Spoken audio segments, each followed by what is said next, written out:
Well, if I have a story that's going to give you goosebumps, I think this is probably the one. It's a story about a man I knew named Eric Christensen. We were in a rock band together, and we met in 1994. Eric was a very, very talented guitar player, incredibly funny, incredibly charismatic, but above everything else, he was smart.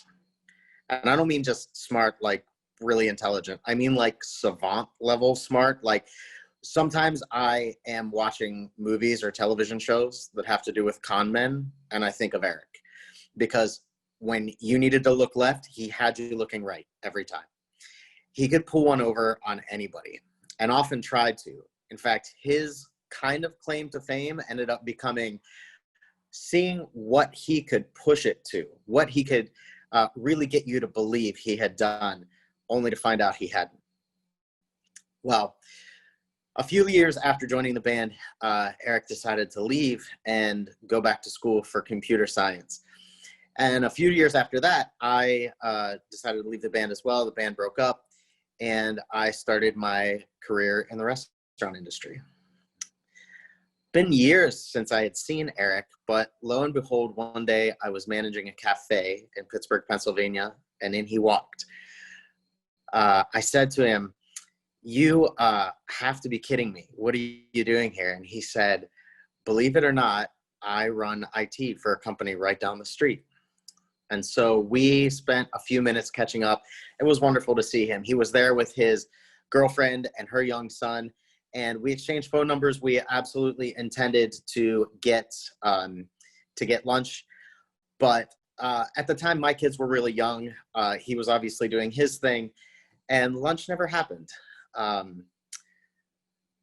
About 6 months later, I got a phone call wanting to know if I had seen or heard from Eric Christensen.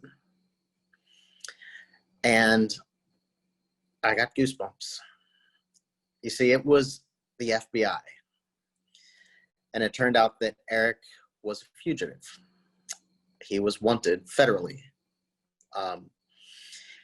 The story is that apparently somebody at his job had seen Eric putting some computer equipment in his trunk. Now, part of his job was to dispose of old hard drives and computers, things with proprietary information on them.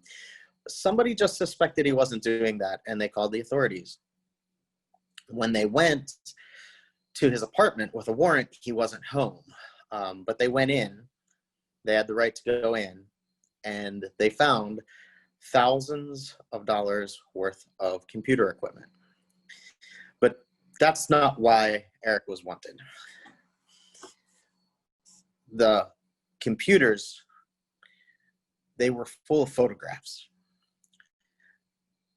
They were full of the kind of photographs you don't want to hear somebody you've been close to collects.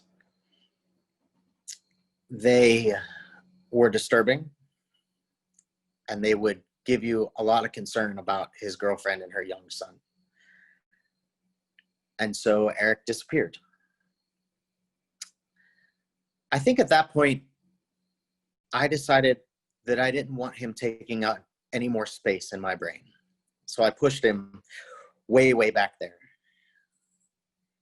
And it was a long time before I thought of him again. In fact, it was just probably last year, the year before, that I decided I was going to figure out what happened to him. So I Googled his name.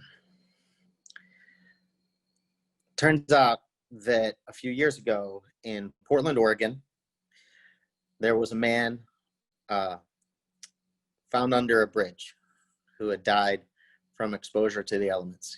He literally froze to death. And in Portland, there's quite a tight homeless network. So the authorities asked a lot of the folks, do you know this man?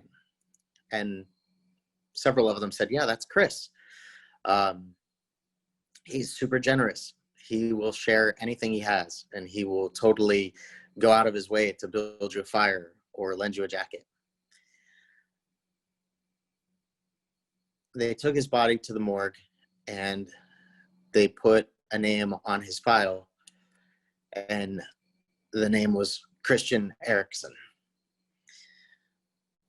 And then they checked his dental records.